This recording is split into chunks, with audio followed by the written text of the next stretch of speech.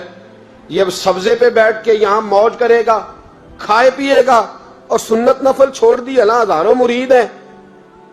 کہتے ہیں حضرت جنگل میں داخل ہوئے، تھوڑا سا سفر کیا تو کچی آبادی آ گئی.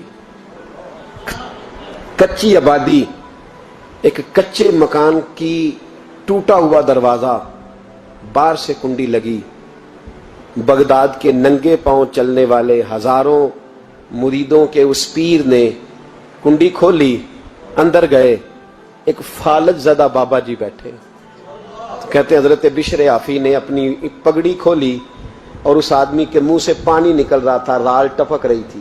کہتے پہلے اپنی پگڑی سے منہ صاف کیا، پھر پیالے سے پانی ڈال کے منہ دھویا، پھر حضرت اس کے ٹانگوں پہ کپڑا ڈال کے روٹی کا لقمہ توڑ کے اس کے منہ میں ڈال کے کہنے لگے، بابا ناراض نہ ہونا، جمعے والے دن مجھے دیر ہو جاتی ہے، ابھی تو میں نے سنت اور نفل بھی پڑھنے ہیں، ناراض نہ ہونا، مجھے دیر ہو جاتی ہے.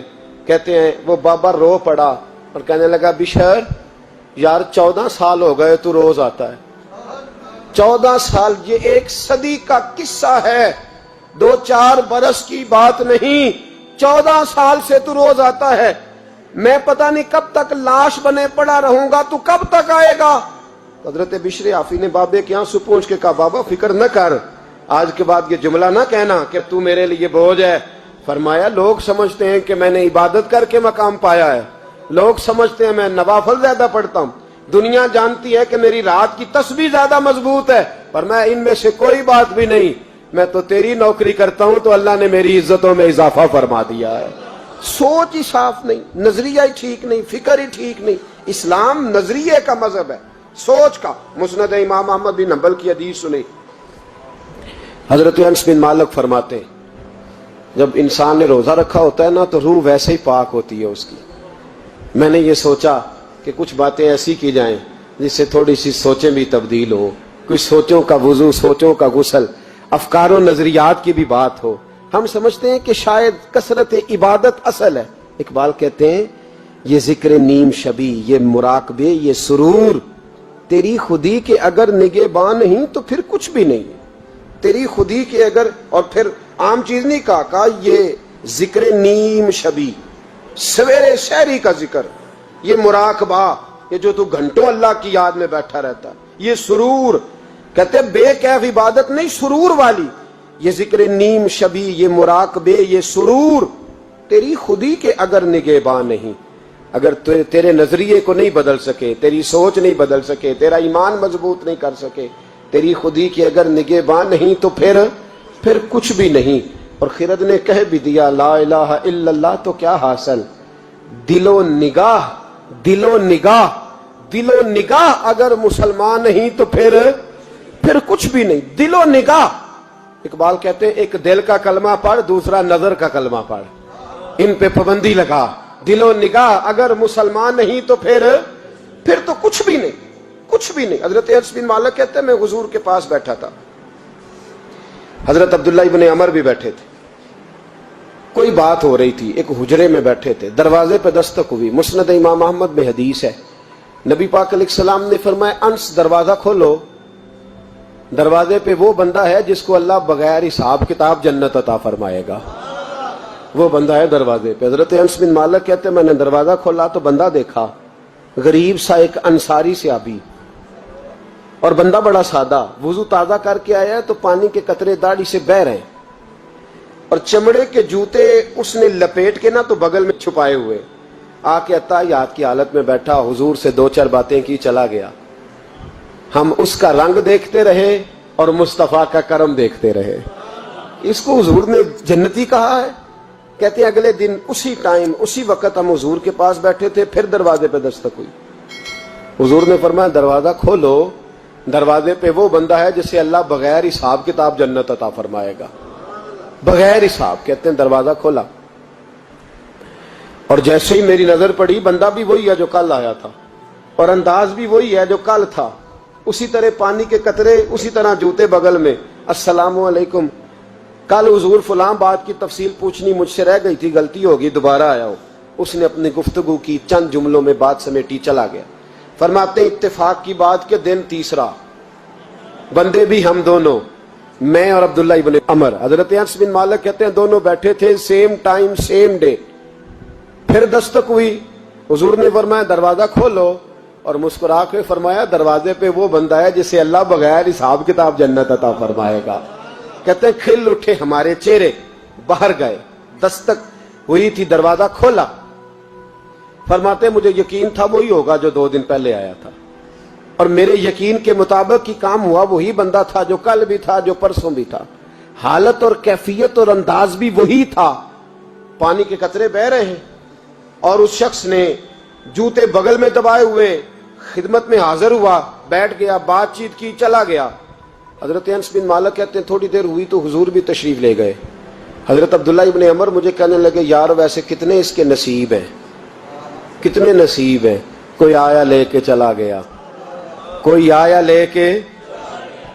لے کے چلا گیا، کوئی عمر بھر بھی نہ پا سکا، میرے مولا تجھ سے گلا نہیں، یہ تو اپنا اپنا نصیب ہے، یہ تو اپنا اپنا، اور نہ کسی کے حال پہ طنز کر، نہ کسی کے غم کا مذاق اڑا، وہ جسے چاہے جیسے نواز دے، یہ مزاج لطف رسول ہے صلی اللہ تعالی علیہ وسلم۔ کہتے ہیں ہم لوگ گفتگو کرنے لگے، عبداللہ ابن عمر مجھ سے کہنے لگے یار ویسے پتہ کرنا چاہیے یہ کون سا عمل کرتا ہے، پتہ کرنا، جیسے ہم نہیں پتہ کرتے کہ یہ بندہ بڑا چمک گیا، پتہ کرو کون سا کاروبار کرتا ہے، ذرا اس کی جاسوسی تو کرو۔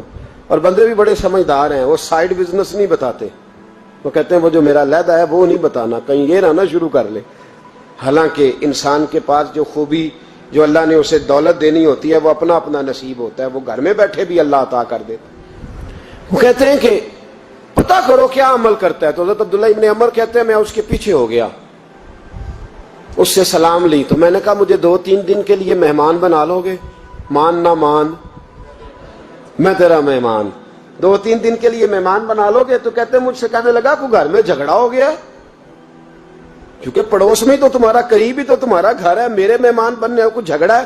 تو میں نے کہا چلو ایسے ہی سمجھ لو، پر مجھے مہمان بنا لو۔ کہتے ہیں میں 3 دن اور 3 راتیں اس شخص کے ساتھ رہا، وہ کتنا صدقہ کرتا ہے میں نوٹ کرتا رہا، نماز کتنی پڑھتا ہے، اس کا کیا، میں چاہتا تھا کہ وہ عمل مجھے ملے، اس کی برکت سے مصطفیٰ نے اسے 3 مرتبہ جنتی فرمایا ہے، تاکہ وہ کیفیات مجھے بھی ملیں۔ حضرت عبداللہ ابن عمر کہتے ہیں کہ میں نے کوئی خاص چیز نہیں دیکھی، وہ عشاء پڑھتا تو فجر تک بستر پہ کروٹیں لیتا، اور میں الحمدللہ اٹھ کے تہجد بھی پڑھتا، نوافل بھی پڑھتا۔ کہتے ہیں وہ 1 سپارہ پڑھتا، میں 3 پڑھتا۔ فرماتے اس نے 3 دنوں میں کھجور بھی صدقہ نہیں دی، کہ کھجور بھی، اور میں نے بڑے بڑے غریبوں کی مدد کی۔ میں کہنے لگا کہ عمل تو میرا زیادہ ہے اس سے، پھر خوبی کیا ہے؟ خاص توجہ کرنا، اسلام اور دین کا جو فکری اساس، جو فکری اساس ہمیں صحابہ نے دی۔ حضرت عبداللہ ابن عمر کہتے ہیں میں نے تیسرے دن اسے کہا بھائی اللہ تیرا بھلا کرے، تو نے بڑی خدمت کی، میں نے جانا ہے میرا کوئی جھگڑا نہیں ہوا تھا، میں تو بس تیرا عمل دیکھنے آیا تھا کہ تو عمل کیا کرتا ہے۔ تو وہ صحابی کہتے ہیں مجھے کہنے لگے یار تو میرا عمل دیکھنے آیا تھا، مجھے بتا تو صحیح کیا نے، اور کیوں دیکھنے آیا میرا عمل، تجھے کیا ضرورت پڑی میری جاسوسی کی؟ تو کہتے ہیں مجھ سے جب اس نے سوال کیا تو میں نے اس کو کہا بھائی تو 3 دن آیا نا، ہم بیٹھے ہوئے تھے؟ کہا ہاں میں آتا رہا ہوں۔ کہا 3 دن نبی پاک نے فرمایا اللہ تجھے بغیر حساب کتاب جنت عطا فرمائے گا۔ تو میں چاہتا تھا کہ میں ذرا جاسوسی کروں، ذرا دیکھوں، کھوج لگاؤں کون سا ایسا عمل ہے، آپ بھی ذرا دھیان دیجئے گا، کون سا ایسا عمل ہے؟ حالانکہ تو عشاء پڑھتا ہے اور اٹھ کے فجر پڑھتا ہے، میں تہجد بھی پڑھتا ہوں، تیرا سپارہ 1 ہے میرے 3 ہے، کون سا ایسا عمل ہے جس کے سبب تجھے جنت ملے گی؟ کہتے ہیں وہ صحابی کہنے لگے یار کوئی ایسا عمل نہیں، کوئی شے نہیں، میں اس قابل ہی نہیں، من نانم کے من دانم، جو میں ہوں مجھے پتا ہے۔ کہا پھر کوئی بات تو ہوگی، تیری مہربانی بتا دے، میں نے 3 دن 3 راتیں محنت کی ہیں، بتا دے۔ کہتے ہیں وہ کہنے لگے اگر تجھے بتاؤں نا تو پھر سن، میں جب رات کو سوتا ہوں تو اپنے دل پہ نظر ڈالتا ہوں، اور سویرے جب اٹھتا ہوں تو پھر اپنے دل پہ نظر ڈالتا ہوں،